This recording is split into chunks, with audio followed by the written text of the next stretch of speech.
Olá, é com grande prazer que nós estamos retornando aqui o nosso programa Sala de Imprensa. E nós estamos aqui com o nosso vice-presidente, que é também um grande jornalista, é bacharel em ciências jurídicas, é sociólogo, é uma pessoa que tem vários títulos internacionais, inúmeros livros, mais de 40 títulos de livros, inclusive com livros premiados, não é?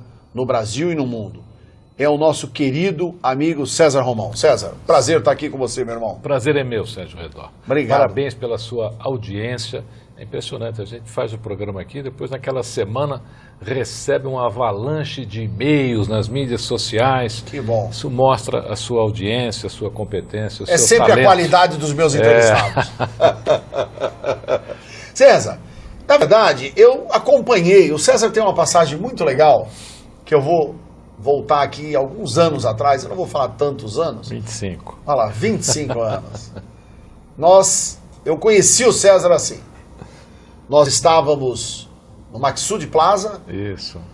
Fomos receber, não é, uma homenagem, onde na época, inclusive, estava lá a senadora a Marta Suplicy, tinham várias pessoas importantes. Os menos importantes lá era eu e o mais importante era o César. E aí eu conheci o César porque nós sentamos juntos. Eu ao lado dele, na mesa que presidiu os trabalhos. Né? Eu me lembro que na época eu era o presidente da comissão da Lei de Imprensa da Ordem dos Advogados do Brasil. E na verdade, uma coisa interessantíssima. Eu perguntei para o César, o que você faz? Ele falou, eu sou empresário, eu tenho uma empresa. E aí eu perguntei para ele assim, mas eu soube também que você é um grande escritor e tal. Ele falou, você que está dizendo que eu sou um grande escritor. Eu tenho realmente um livro e tal. Eu sou o único escritor que tenho 2.000 livros na minha prateleira e nunca vendi nenhum. Isso foi muito legal. E me marcou. Eu falei, bruta cara, é corajoso. Fala que é escritor. E outra, o meu primeiro livro, tiragem 2.000 exemplares, e os 2.000 estão lá na minha prateleira. Mas depois, enfim, Deus, não é, deu a ele a oportunidade, inclusive, não é, de fazer um dos livros de maior, não é, circulação em todo o mundo, mais de 40 países. 51 não é, hoje. 51 países, né? Que é A Semente de Deus. Og Mandino, para vocês terem uma ideia, vendeu só, quanto? 500 milhões? Ele é o escritor que mais vendeu livros no mundo depois da Bíblia. Depois da Bíblia. Quer dizer, então imagine, Bíblia, 1 bilhão de Bíblia. Ele deve ter, é por aí, né? Uns 300 milhões, 400 milhões de livros ele vendeu. São números astronômicos. Astronômicos. E o Og Mandino fez uma recomendação no livro do César, em função de que hoje o César também é um dos autores mais lidos no Brasil e um dos mais preferidos no mundo. César, na verdade, em função até dessa sua ineditismo, porque você que começou com tudo isso, né? Porque você começou a treinar palestrantes, não é isso? E tem, inclusive, vários nomes importantes, né? Se você puder citar, inclusive, porque eu sei que tem uns que falam que não querem, né, serem citados por questões até éticas e é um profissional de muita visibilidade no mercado, televisivo e tal, então, né? E tudo isso tem, na verdade, uma ciência, né? E você, no fundo, procura aproximar essa ciência, esse trabalho com os seus alunos, não é isso? Explica um pouquinho para nós. Redó, primeiro eu quero lhe agradecer por ter lembrado uma história antiga como essa, quase 30 anos. É verdade. Um carinho imenso ter no coração de um amigo ainda Muito obrigado. essa lembrança. Hoje, esse mesmo livro que na época era um fracasso, hoje é um sucesso aí em 51 países. Itália, Rússia, países hispânicos, todos. Olha. Só na Itália tem 8 livros, na Rússia 9, e esse livro hoje, A Semente de Deus, é um grande sucesso, Ele abriu a minha carreira literária em todos esses países. E há 20 anos atrás, também já quase nessa época, eu estava começando a fazer palestras. E aí as pessoas assistiam a palestra, me abordavam ao pé do palco e diziam, Romão, eu queria fazer isso. Romão, eu queria fazer isso. Você me ensina? Eu queria fazer isso. Você me ensina? Ah, foi assim que surgiu? Foi assim que surgiu. E aí eu falei, poxa, e por que não? É uma coisa interessante, porque quanto mais gente levando mensagem positiva, nutritiva para a sociedade, melhor a sociedade pode ficar. Exato. Então eu criei... E mais gente será contratada. Mais gente será contratada. É lógico. Eu criei, na época, o treinamento para a formação de palestrantes. Isso aí. Só existe uma coisa que eu não faço nesse treinamento, que é oratória. Eu não ensino oratória. Aos alunos do meu treinamento, eu indico para o mestre da oratória no Brasil, o rei da oratória, professor Reinaldo Polito. Este é o único item que o aluno não aprende. Agora, ele aprende o quê quando ele decide ser palestrante, nesse treinamento? Ele aprende a fazer o roteiro, que é muito importante, Redó. A pessoa não pode subir ao palco sem um roteiro. Verdade. Ele aprende técnicas de teatro para apresentar esse roteiro, Sim. a bastidores, como é que ele faz para se promover, como é que ele faz para vender a palestra dele, como é que ele vai atuar no mercado, que mercado ele vai atuar, porque não adianta você se formar e querer atuar em todos os mercados, cada pessoa tem o seu perfil. Quanto aos nomes, eu diria a você que hoje no Brasil, por esse treinamento, já passaram grandes nomes do mundo artístico, do mundo corporativo. Esse treinamento hoje ele tem tido um efeito maravilhoso, ele tem mudado a vida de muita gente. Então, por exemplo, você é um executivo, você é um CEO, saiu da sua empresa. Você pode dividir essa experiência. Você pode levar essa sua experiência corporativa a outras empresas, a outras pessoas. Você pode ser um apresentador de televisão e de repente querer compartilhar esse seu conhecimento de televisão com o público. Hoje o mundo jornalístico está requerendo muitos palestrantes, principalmente nas faculdades de jornalismo. Então eu tenho muitos alunos que são jornalistas e que estão fazendo hoje palestras aí só nas faculdades de jornalismo. É um mundo novo, mas tem um ponto importante, Redó. Você não pode simplesmente querer ser palestrante. Ah, tem isso, é? Não adianta. Você tem que ter qualidades naturais para ser palestrante. Primeira qualidade natural, humildade. Pessoas que não têm humildade não passam pela porta do treinamento. Inclusive, eu tenho um cabide na porta do treinamento e nesse cabide tem uma plaquinha escrita assim: pendure seu ego aqui e retire na saída. Porque você, como dizem os chineses, você não pode encher sua xícara se ela já está cheia. Então eu não posso ajudar pessoas que já se acham com a xícara cheia. Então a humildade é o primeiro ponto. Por que é o primeiro ponto nesse treinamento? Porque você vai lidar com pessoas. Sim. Você vai enviar uma mensagem que poderá mudar a vida dessas pessoas. Você vai mexer com a mente, com o coração dessas pessoas. Essas pessoas vão te procurar, elas vão escrever para você. E aí, como é que vai ser? Sim. Se você não tiver humildade, então não dá para ser palestrante. Ou até dá, mas é uma carreira, na minha opinião. As pessoas que sobem ao palco e não têm humildade, elas têm um tempo de carreira. Segundo ponto, você precisa ter uma experiência de vida ou conhecimento adquirido. Você precisa ter uma experiência que você possa compartilhar, como no caso eu tenho muitos alunos que são atletas, são campeões, medalha de ouro, medalha de prata, em diversas modalidades. Ou você tem uma experiência adquirida, você se tornou uma referência em determinado assunto e você quer falar sobre esse assunto. E o terceiro ponto é vontade de aprender e de difundir a sua mensagem, porque uma coisa é você falar, outra coisa é você palestrar. De nada adianta você ficar 1 hora no palco se a mensagem não foi passada, se o público não entendeu aquilo que você gostaria de dizer. Então esses são os pontos principais das pessoas que querem trilhar essa carreira, que é uma carreira em extrema ascensão, inclusive com esse desemprego aí de mais de 13 milhões de pessoas Sim. no Brasil. Hoje você ser empreendedor de si mesmo tem uma grande característica, porque a carreira de palestrante é uma carreira que você está se empreendendo.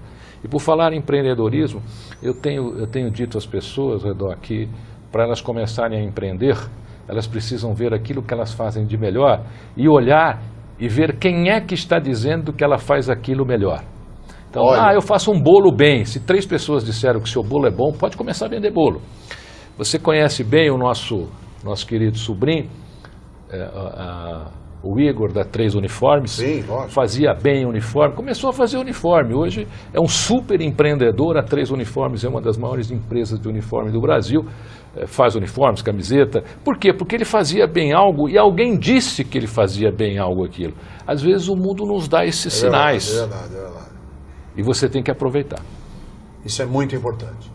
E mais do que isso, além de todos esses valores, hoje você tocou em 2 aspectos que eu acho aqui fundamentais. O primeiro, o fato de você poder desenvolver a sua capacidade profissional de forma autônoma. Se você passa a ser dono do seu nariz. Porque a partir do momento que você tem a oportunidade de ser palestrante, enfim, de dar cursos, de botar para fora aquilo que você entende ser o melhor, eu acho que é o momento em que você pode unir o útil ao agradável. Ser empreendedor de si mesmo. Ganhar dinheiro, exato. Guarda isso, ó, ser empreendedor de si mesmo. Se você escreve bem, talvez sua carreira esteja nessa área. Você pode ser um jornalista, você pode se filiar aqui à Associação Paulista de Imprensa, daqui a pouco você pode ter a sua coluna publicada nos principais jornais do Brasil. E esses treinamentos para palestrante, Redó, eles têm eu diria uma qualidade, porque ele não serve só para você falar ao público no palco, ele serve também para você apresentar produtos. Entendi. Então você quer vender aqui, estou vendo aqui esta revista maravilhosa aqui, prefeitos e vice-prefeitos com essa capa fantástica aqui, uma revista que eu adoro. Então vamos supor, você quer fazer uma apresentação da revista para vender a revista. Então eu crio um roteiro para apresentar essa revista ou os produtos que sejam necessários. Redó, está entrando uma mensagenzinha aqui, deixa eu já responder para não passar. É o seguinte, eu vou esclarecer. Estão perguntando aqui sobre oratória, deixa eu responder. Isso é importante. Olha, eu não faço curso de oratória neste treinamento. Certo. Os cursos de oratória para as pessoas que precisam, eu indico o mestre da oratória no Brasil, que é o professor Reinaldo Polito, tá bom? É muito fácil, polito.com.br. Ele é a referência em oratória. Comigo você vai ter só o treinamento para a sua formação no mercado de palestras. Olha que interessante, hein? Olha que interessante, muito interessante. Porque na verdade é o seguinte, veja, é unir o útil ao agradável. O Polito é o mestre dos mestres, como você falou. É enfim, premiado também no Brasil inteiro. Bom, ele deu aula, né, para grandes oradores, não é?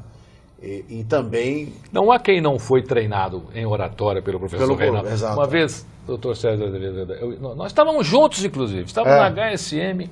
É verdade. E o presidente da HSM na época era o Carlos Alberto Júlio. Isso. E aí ele estava lançando o livro dele, e o livro é uma coordenação do professor Reinaldo Polito, a série Super Dicas, a série que mais vendeu livros no Brasil atualmente. E o Carlos Alberto Júlio perguntou se alguém ali tinha sido aluno do professor Reinaldo Polito. Só tinham 5.000 pessoas na plateia, mais que a metade levantou a mão. Porque eram grandes empresários, não há homens de liderança. Sido aluno em oratória do professor Reinaldo Polito. Verdade. E ele é um grande nome. Inclusive, quero aqui dar uma dica importante para vocês. O César, você tem um livro que ele, não é? Fez o prefácio. Boa lembra, jornalista que não perde nada, por isso que ele é presidente da API. É uma das maiores homenagens que um autor pode receber, é um dia um outro escritor dedicar a ele um livro. Exatamente. Eu tive o privilégio de ter um livro dedicado a mim pelo meu mestre, professor Reinaldo Polito, uma homenagem inesquecível. Para mim, é a maior homenagem que um autor pode receber. E do Polito, né? Aproveito aqui para agradecê-lo. E você também fez um livro, não é isso? Chumbo trocado não dói. Não dói, não é isso? E ele tem o Milagre do Acaso, posteriormente eu vim dedicar a ele, mas ele fez primeiro, tá? Ele me antecipou. Eu só troquei chumbo com ele depois. Que lindo, que lindo. E eu penso que agora, dentro desse mercado que nós estamos vivendo aí, César, é uma boa oportunidade, né, em função dos valores que nós temos, não é? E inclusive até 13 milhões e meio de desempregados, não é? Mais do que isso, Redó, não é mais que uma oportunidade, é uma chance de melhorar o mundo. Também, de melhorar as pessoas através de experiências vividas, experiências adquiridas, porque coisas importantes para o desenvolvimento humano devem ser compartilhadas. Sim. Assim foi assim que as grandes religiões cresceram no planeta, sendo compartilhadas. Então, se você tem uma experiência bacana, se de repente você está no meio deste turbilhão que vem avalaçando a nossa nação, com a sombra do desemprego, ser palestrante talvez seja aí o seu momento de empreender a si mesmo. Que é um momento importante. Mais que isso, você pode mudar a sua vida e mudar a vida das pessoas. E é muito interessante ao redor aqui, se você reparar as pessoas que têm sucesso, elas fizeram algo que transformou o mundo ou a vida de alguém. Você não tem sucesso se o que você faz não é transformador. Que maravilha. Eis aí, olha aqui, o Regis McKenna, que foi meu querido professor, mentor do Steve Jobs durante toda a vida do Steve Jobs. Ele praticamente ajudou o Vale do Silício a ser o que o Vale do Silício é. Da Califórnia. Da Califórnia. E quando ele veio ao Brasil, eu quero recordar a Regis, mas nós estávamos juntos. Nós estávamos juntos. Até ficamos lá, conversamos um pouquinho lá com o Regis McKenna no camarim. Ele tem algumas coisas nas aulas que me atraem muito. E uma dessas coisas é isso, assim, cita algumas aí para nós. Todas as pessoas que construíram algo, elas ajudaram alguém. De alguma maneira, aquilo que a pessoa criou auxiliou alguém, está auxiliando o mundo a ser melhor.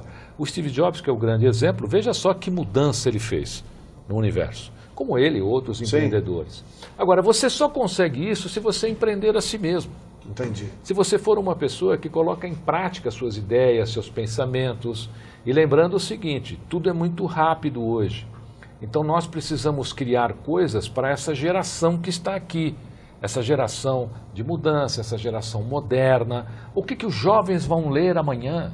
O que as pessoas com mais idade farão amanhã? O Brasil está envelhecendo, as pessoas estão vivendo mais. Então o que nós vamos oferecer para este público que daqui a pouco terá 70, 75, 80, 85 anos? Pensar no desenvolvimento das pessoas é uma maneira de chegar ao sucesso. Isso é importante. Você falou uma coisa aqui que é altamente relevante, que é, na verdade, as pessoas fazerem algo que transforme a vida de outras pessoas. Esse é o mecanismo do sucesso. Você sabe que um dos fatores, vamos aqui ao seu programa aqui da Associação Paulista de Imprensa, o qual você apresenta com muita maestria. Uma das qualidades deste programa ter sucesso como tem, é justamente essa. É um programa transformador, é um programa de debate. O que ele faz? Ele abre a mente das pessoas, ele põe uma discussão, ele põe uma reflexão. É assim que as pessoas se transformam. Isso. E, Redó, ninguém muda ninguém por fora. Nós precisamos mudar as pessoas na consciência. Verdade. O ser humano primeiro muda na consciência, depois ele transfere isso para a vida externa dele. César, eu vou aproveitar o seu conhecimento, né, a sua expertise na área de recursos humanos, de valores humanos, né? Principalmente com todos esses livros todos que você tem transformado a vida de muitas pessoas. E eu já vi esses testemunhos na sua frente. Né? Eu queria que você me falasse um pouco o que você acha sobre a questão da espiritualidade. Né? É importante, porque hoje eu tenho visto que as pessoas andam tão, não é, desesperançosas, achando que tudo acabou, que está um problema terrível, porque é triste, né? Porque a pessoa quando perde o emprego, ela perde a dignidade, ela perde o rumo, ela perde valores, não é? São casamentos que são desfeitos, não é? São valores pessoais que são rompidos, porque aquela coisa, não, o fulano não, ele não é mais nada, ele não é mais diretor daquela empresa, ele já saiu, já está fora da empresa, quer dizer, o quanto é importante a questão da espiritualidade e de essa pessoa voltar a ter autoestima e se reintegrar no processo da atividade profissional. Eu vou te dizer, Redó, o que é espiritualidade. Espiritualidade para mim é você equilibrar a sua coluna de princípios e valores. Você tem que contar as suas dádivas. As pessoas passam por adversidades e não contam as suas dádivas. Elas esquecem as suas qualidades, esquecem os seus talentos, esquecem a sua força de vontade, a sua motivação, o seu instinto de liderança. O que são valores? São as coisas que você daria à sua vida. O que são princípios? É a maneira com a qual você irá viver para nunca ferir um dos seus valores. Pronto, viveu assim, Redó. Você se tornou uma pessoa espiritualizada, mais até do que Dalai Lama, pode ter certeza. Quando alguém equilibra a sua coluna de valores com a coluna de princípios, você se torna mais próximo da sua alma. Que maravilha! E quem chega perto da sua própria alma já está mais perto de Deus. Então, primeiro, que eu acho que é um ponto fundamental, se conhecer, se autoconhecer. Você fala uma coisa, aliás, dessa primeira palestra que eu assisti do César, acho que foi no Clube Paulistano. Exatamente. Não Você é? tem uma memória maravilhosa. Então, eu me lembro, foi muito legal. Só famílias, criançada brincando. Foi muito legal, né? Na época, o nosso querido Ronaldo Gonçalves Cortes, seu sogro, pai da Thaís. Um dos maiores jornalistas que esse país já teve, que tem um nome gravado aqui com muita honra aqui. Exato, no mural nosso da prédio Associação aqui, Paulista de no Imprensa. átrium de entrada, junto com Guilherme de Almeida, Casper Libero, Assis Chateaubriand, César Romão Merecido. e tantos outros. Meu querido amigo, eu ia contar esse episódio, Volta, mas... me chama de novo. Exatamente. Até é bom para criar uma expectativa aí, mas No eu acho próximo que programa. a essência foi colocado aqui, não é? De que os valores são fundamentais para a gente vencer todos os obstáculos. E principalmente, quando você está perto de Deus, você está perto de tudo. Verdade. César Romão, Prazer estar com você. uma honra muito grande. Mais Você, sucesso ainda, viu? sem sombra de dúvida, é sempre um ensinamento aqui para todos nós. Sala de Imprensa é um programa que procura aproximar cada vez mais os nossos telespectadores com os nossos objetivos, com os nossos ideais, que é informar com qualidade, com ética e profissionalismo. Muito obrigado a todos, até o nosso próximo programa. Tchau, tchau. Até lá.